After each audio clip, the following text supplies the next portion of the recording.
Welcome back, Visionaries. Coming to you this time with more entrepreneurship. So this time I'm talking about two other print on demand or POD platforms that I currently have some products on, and that is RedBubble and Teespring.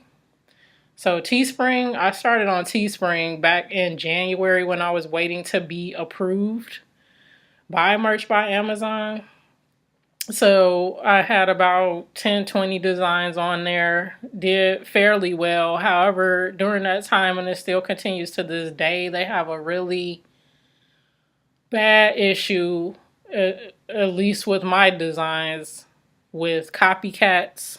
I'm not sure the screening process. I don't think there really is one. I just went on there, entered the appropriate information, tax information, all the usual when you sign up with the print-on-demand service or platform. So a couple of my shirts, the ones that I keep mentioning, if you watch my Merch by Amazon videos, the ones that are my most profitable shirts on Merch by Amazon, those were kind of in my catalog from the beginning. So those were ones that I had on Teespring, and shortly after I started seeing sales from those, I started seeing the Pixlr for Pixel, so the P for P copies of those in multiple ones, like 20, 30, copies of my shirt.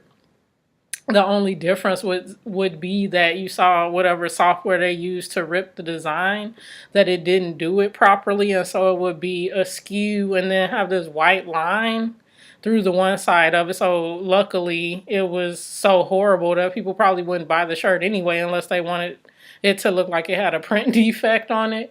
So and then the other saving grace of it was that whoever the copycat or copycats were, they didn't price it properly. They priced it actually some cents above mine. So mine obviously looked better because it was the original and the price was more competitive. So it was like kind of goofy, but you don't really want to, I didn't really want to have my designs in that environment where it was like a free for all. And as soon as you find that you're starting to profit from a shirt, then the profits go away because people either get confused and they all look jumbled together and all look low quality and something that they don't trust, or it just loses popularity or whatever it is because your shirt kind of gets lost in the mix of all the junk that is now in that particular niche. So needless to say, I was on Teespring. I still have designs up in the background, but I kind of just halted those campaigns and kept Teespring open just in case I, want to check in at some point and the environment has gotten better. But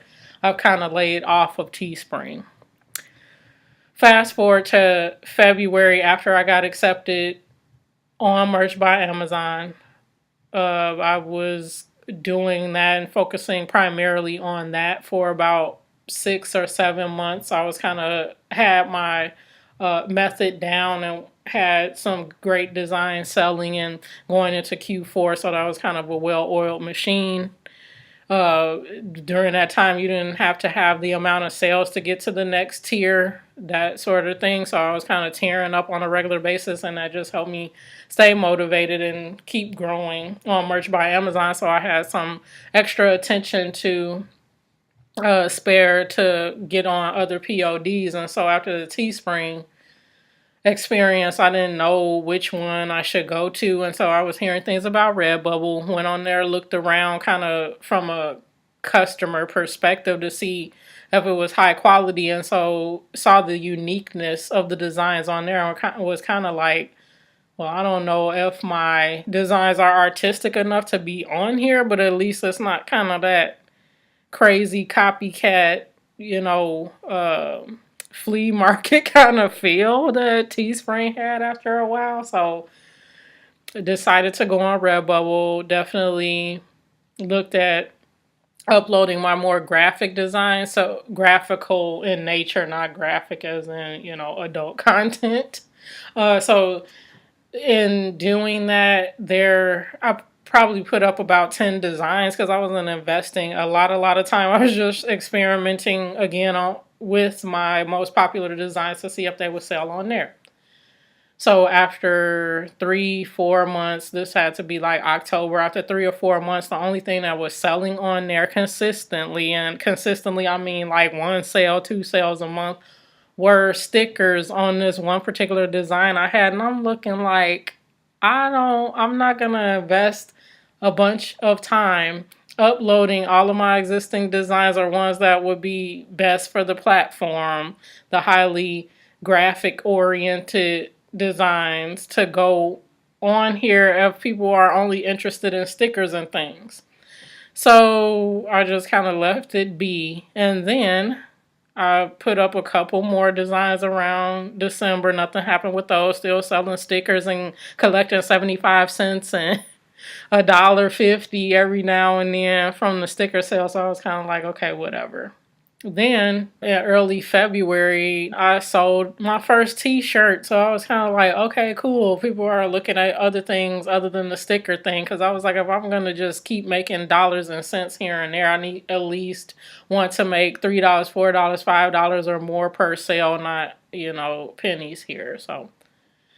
So that was encouraging. So my first shirt, and then we were coming up on the holiday, St. Patrick's Day, Mardi Gras. And then after I said, okay, I sold that shirt, let me put up some Mardi Gras designs. The day after I put up a Mardi Gras design, one of those shirts. So it was definitely picking up momentum. So I am devoting more time to RedBubble. One note, I did order some items from RedBubble. I ordered a t-shirt, some stickers, just to see the print quality of them. And I don't know what they did with the Halloween shirt design that I uploaded, but that shirt, the print quality cracked. So it had text and some graphics on it. And the text was Halloween, like cryptic looking text, but how the font was, it shouldn't have been all cracked all the way through the font. So I don't know what was going on there, but it was definitely cracking. And then it had a opaque white outline around the lettering, so it was kind of weird. Like, if it's print direct to garment, why does it like have an outside film like they took, iron-ons or something and put it on the shirt? So I don't know. Maybe you guys have a different experience. You let me know what your thoughts have been if you've ordered things from Redbubble, what the print quality has been, because they have so many mediums on which you can print on. It's like awesome. And you want to be able to take advantage of that. But you don't want, customers to get something that's mediocre print and things of that nature. So you let me know what your experience has been. But in mine, the sticker looked fine, right? It was glossy and printed pretty well. Wasn't pixelated or anything, because I always upload high quality images anyway. So that looked pretty nice, but the t-shirt did not. I just wear it, every now and then, kind of to lounge around in. Won't wear it out because it just didn't come out very well. So that was my experience there. So generally, if you're looking to get on POD, other than Merch by Amazon, if you're on there or not yet, I would obviously recommend that one first and foremost.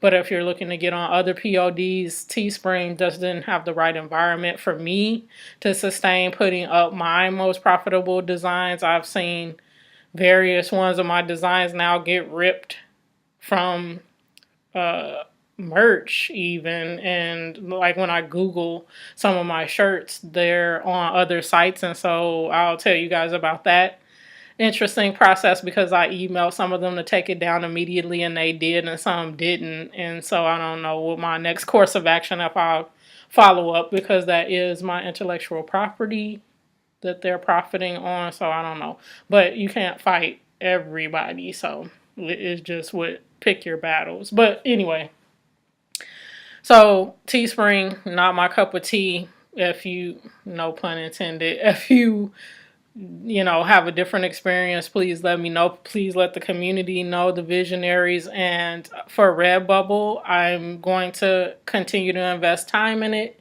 grow it. This also has a social aspect to it too, to connect with other artists and like their, portfolio of designs too. So just kind of getting more into that, getting followers, following folks. So maybe, that will become my number two.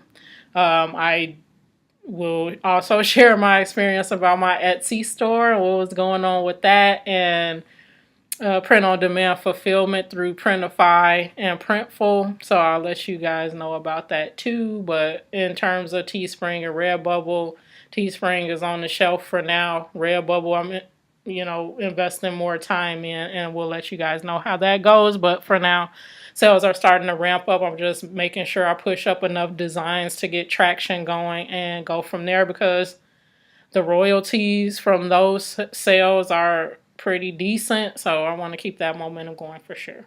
So anyway, do share and comment below. And if you're not subscribed as of yet, come on. Have lots of videos here. Merch by Amazon, entrepreneurship in general too, print on demand, KPD, Kindle Direct Publishing. I'm going to be talking about all of these things and letting you guys know how my journey goes. So until next time, be well and peace, family.